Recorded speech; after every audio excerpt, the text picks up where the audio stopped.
उसको एक सालनी उठा करके ले आती है, अपने स्तन का पान करा करके बड़ा करती है। जब उस जंगल के अंदर हाथी आया तो सब देख करके भाग गए।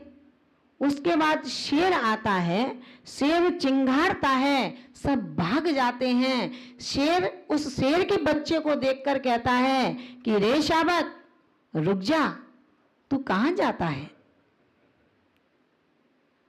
उसने कहा ये तो सब गीदड़ हैं, तू गीदड़ नहीं है, तू अपनी जाति को भूल गया है गीदड़ों के साथ रह रह करके। तू जाति से शेर है, और यदि तुझे यकीन ना हो तो चल उस जलाशय की ओर चल, जो जलाशय का पानी स्थिर है, निस्तरंगित है, निष्कंप है। उस जलाशय की सीढ़ी से शेर उतरता है।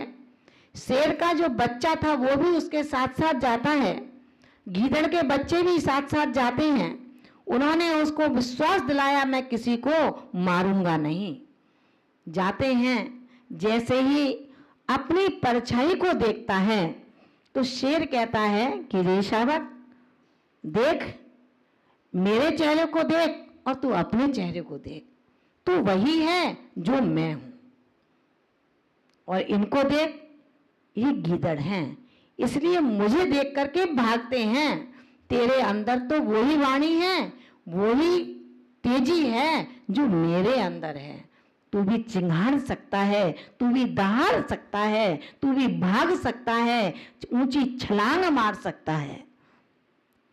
जैसे ही शेर ने उस निष्तरंगित जल में अपने बिंब को देखा, यकीन करता है कि ये सही कहता है, लेकिन परीक्षा कैसे की जाए, तो शेर की तरह वो भी दहाड़ा। सब गीदड़ उसको देखकर भाग गए। अब उसने कहा चल, अब तू मेरे साथ चल, तू मेरा बच्चा है, मेरी जाति का है। महान भावों, ध्यान रखना,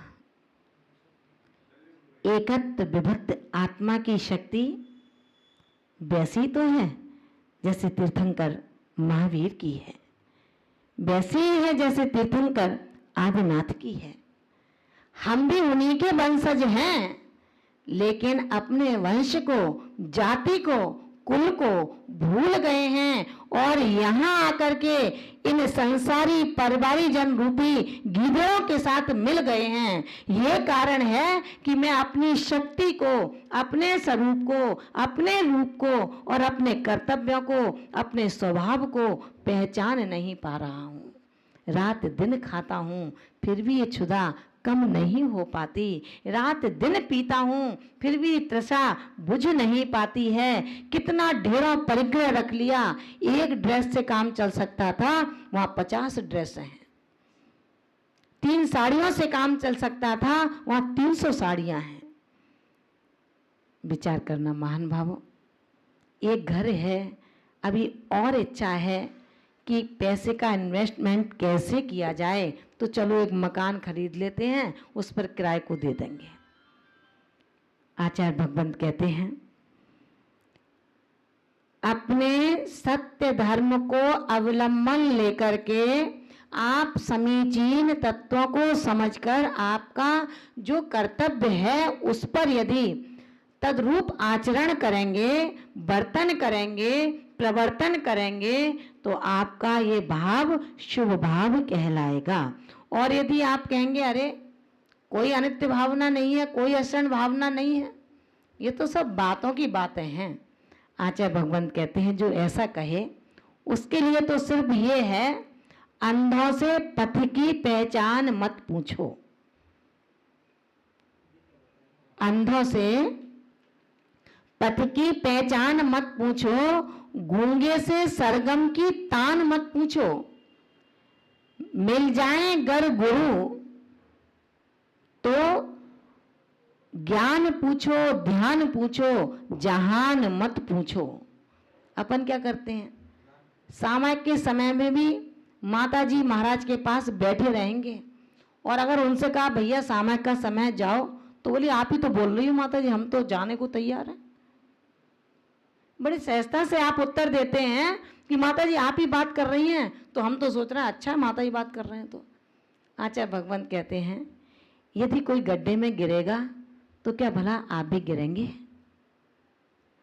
अगर अपने अंदर इतनी क्षमता नहीं है, अगर कोई हमें गलत रास्ता दिखाता है तो ज्ञानी आत्मा उसको बदले में सही रास्ता बता देता है, और अज्ञानी विद्वेषी शत्रु आत्मा सही रास्ते से भी उसको च्युत कर देता है और गलत रास्ते पर पहुंचा देता है। इसको कहते हैं जिसके अंदर वाक पटुता होती है, वंचकपना होता है, वो अपनी वाक चातुर्यता से उसके सही मार्ग से भी उसको अपनी बातों में लेकर च्युत कर देता है। आचार्य भगवंत कहते हैं इस दुनिया के अंदर ऐसे तमाम लोग मिलेंगे जो अपने वाक चातुर्यता से तुम्हें तुम्हारे पथ का स्खलन कराने में अपनी कसर नहीं छोड़ेंगे, लेकिन हमारा ये स्वभाव बन जाए, हमारी ये श्रद्धा बन जाए, विश्वास बन जाए, मेरे गुरु ने मुझसे जो कहा है मैं उन शुभ भावों की परंपरा से अपने पथ का अंतिम लक्ष्य स्पर्श करूंगी। इन भावों से अगर हमारे ये भाव रहे तो निश्चित रूप से मान करके चलना, जैन दर्शन में जहाँ जीव के अशुभ भाव, शुभ भाव और शुद्ध भाव, तीन भावों को बताया है। कौन से भाव हैं? अशुभ भाव, शुभ भाव और शुद्ध भाव। अशुभ भाव सर्वथा ग्रहण करने योग्य है क्या पारस जी? नहीं है। अशुभ भाव सर्वथा ग्रहण करने के योग्य नहीं है, और शुभ भाव जब तक शुद्ध भाव ना हो तब तक छोड़ने के योग्य नहीं है। अगर आप सोचें कि शुभ भाव छोड़ के शुद्ध ही उपादेय हैं तो बिना शुभ के अवलंबन के कभी शुद्धिकरण हो नहीं सकता है। बिना शुभोपयोग के हम शुद्धोपयोग की ओर बढ़ नहीं सकते हैं। बिना संयम के आचरण के, बिना संयम आचरण ना हो, सम्यक्त आचरण ना हो और अपन संयम के आचरण को पकड़ लें, वो कहते हैं ये तो वैसा ही है जैसे कोई लंगड़ा जंगल में फंस गया है, अंधा आलसी होके पड़ा हुआ है, गूंगा कुछ बोल नहीं सकता है और तीनों ही जल करके खाक हो जाते हैं। इसी तरह से जिसने सम्यक्ताचरण पर कदम न रखकर संयमाचरण को शुद्ध बनाना चाहा तो वो उसी तरह होगा जिस तरह से हमने पंगु, आलसी आदि व्यक्तियों को अच्छी तरह से समझा है। हम नहीं करते। जो संकट दूसरों पर है उसको ये समझते हैं किसी की मृत्यु हो गई, उसका कार्ड आपके यहाँ आया तो आपने कहा इसका कार्ड है, ये मेरा थोड़ा ही है। हाँ, चाहे भगवान कहते हैं कितने नादान हो, कितने अज्ञान हो। जो आज उसके साथ कष्ट हुआ है, घटना घटी है, वो कल तेरे साथ भी घटेगी। लेकिन अपन क्या करते हैं? तरु स्तवत। जो वृक्ष पर बंदर बैठा है, जो वृक्ष पर व्यक्ति बैठा है, वो देखता है कि जंगल में आग लग रही है और जंगल में आग लगते लगते सारा जंगल जलता चला जा रहा है, लेकिन वो विचार करता है ये वही तो जल रहा है, मैं जिस पर बैठा हूं ये नहीं जलेगा। महान भावों, ध्यान रखना, जीवों की परिणति जब शुभ में होती है, जब जीवों की परिणति शुभ में होती है और शुभ को वो कार्यकारी मान करके ग्रहण कर लेता है, स्वीकार कर लेता है, तो उसके सर्वथा अशुभ भाव टलते चले जाते हैं। और जो समय देख करके अपने परिणमन को बदलता है उसको कहते हैं ये तो गिरगिट स्वभावी है, जो समय देख करके अपना रंग बदलता है। आपके पास आएगा तो आप जैसी बात करेगा, दूसरे के पास जाएगा तो उस जैसी बात करेगा, तीसरे के पास जाएगा तो उस जैसी बात करेगा। आचार्य भगवान कहते हैं धर्मात्मा का नकाब पोष पहन करके ये तो बहुत बड़ा विधर्मी है, अधर्मी है, अपराधी है, क्रूर है, क्योंकि इसका भाव एक नहीं है, ऋजुता नहीं है, ये माया भी है। जिसका मन एक नहीं है, वचन एक नहीं है और क्रिया भी एक नहीं है, वो कौआ इससे ज्यादा अच्छा है, जो भीतर भी काला है और बाहर भी काला है। वो शुक्ल लेस्या कैसी, जो द्रव्य से तो शुक्ल हो लेकिन भावों से कृष्ण हो।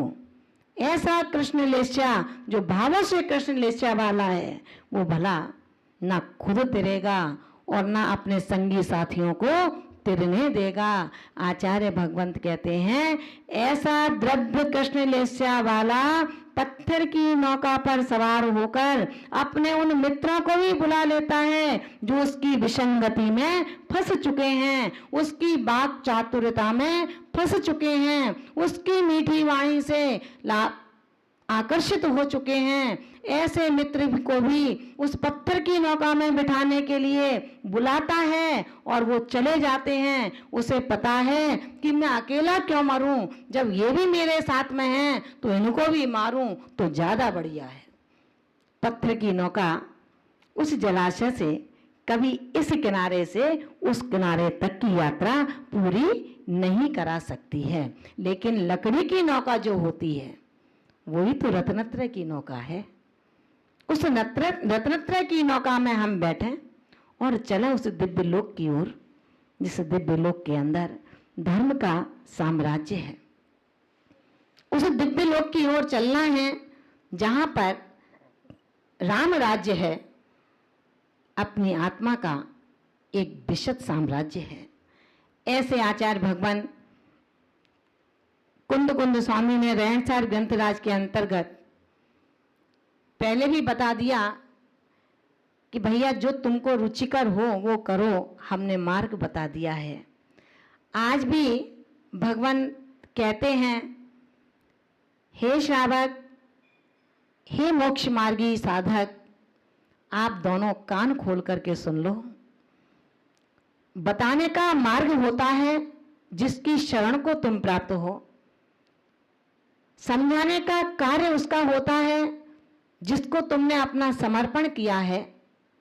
मार्ग दृष्टा वही है, लेकिन उस मार्ग दृष्टा के शब्दों का यदि आपने अपलाप कर दिया, उसके मार्ग का स्खलन कर दिया, तो निश्चित मान करके चलना। आचार्य भगवंत कहते हैं अब आपके जीवन की बागडोर आपके हाथ में है, निर्णय आपके स्वयं का है, अब मेरा निर्णय कुछ भी नहीं हो सकता है। आचार्य भगवंत 62वीं कारिका में कहने चलते हैं सम्मत गुणाय सुगदे मेच्छा दो हो दुगदी नियमा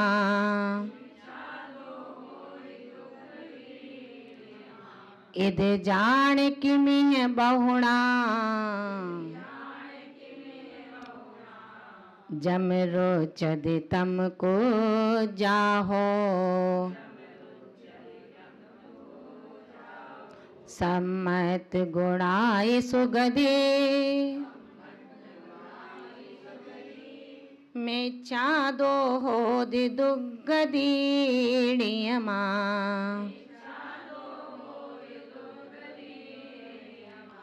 इद जान किमिह बहुणा जम रोचद तम को जाहो। भगवान कहते हैं कि हे श्रावक,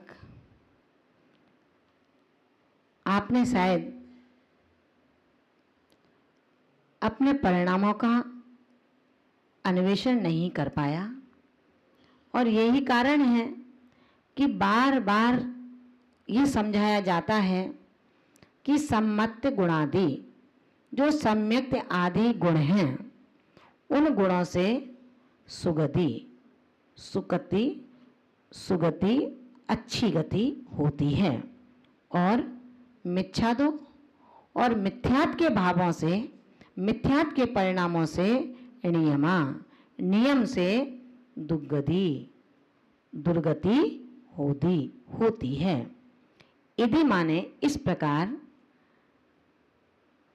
यह माने यहाँ, जान माने जानकर, बहुणा किम बहुत कहने से क्या लाभ है।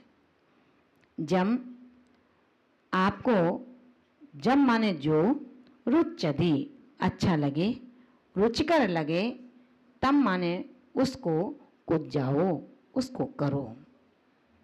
समझ में आ गया। उन्होंने कहा कि सम्यक आदि गुणों से सुगति होती है। जिसने अपने आप को सम्यक गुण से शोभित कर लिया है, ऐसे आत्मा की नियम से सुगति होगी और मिथ्यात से दुर्गति नियम से होगी। ऐसा जानकर उन्होंने कहा जो अच्छा लगे सो करो और जो बुरा लगे उसको छोड़ दो। समंतभद्र स्वामी ने भी इसकी पुष्टि करते हुए रत्नकरण शाब्काचार में कहा है, ना सम्यक् समम किंचित त्रैकाले त्रिजगत्यपि श्रेयो श्रेयस्य मिथ्यात् समम नान्यत्यनुभृताम्। क्या कहा है कि तीनों लोकों में, तीनों कालों में सम्यक्त के समान कोई भी श्रेय माने कल्याणकारी नहीं है, और अश्रेय और मिथ्यात के समान, मिथ्यात के समान कोई भी कष्ट देने वाला नहीं है। मिथ्यात हमारे लिए तीनों लोकों में, तीनों कालों में अकल्याणकारी ही है। और एक बार जिसने सम्यक दर्शन को ग्रहण कर लिया, वो जीव कभी भी नारकी, त्रियंच, नपुंसक, स्त्री, दुष्कुल, विकृत और अल्प आयु वाला नहीं होता है। ये भी आचार्य समंतभद्र स्वामी ने कहा है। सम्यक दर्शन शुद्धा नारक, त्रियंच, नपुंसक, स्त्रीत्वानि, दुष्कुल, विकृताल्प आयु, दरिद्राम ब्रजंती चनाप्य व्रतिका। आप दुर्गतियों से अब हमको बचना है या दुर्गतियों में ही भ्रमण करना है, ये निर्णय अब आपके लिए है, आपके द्वारा है।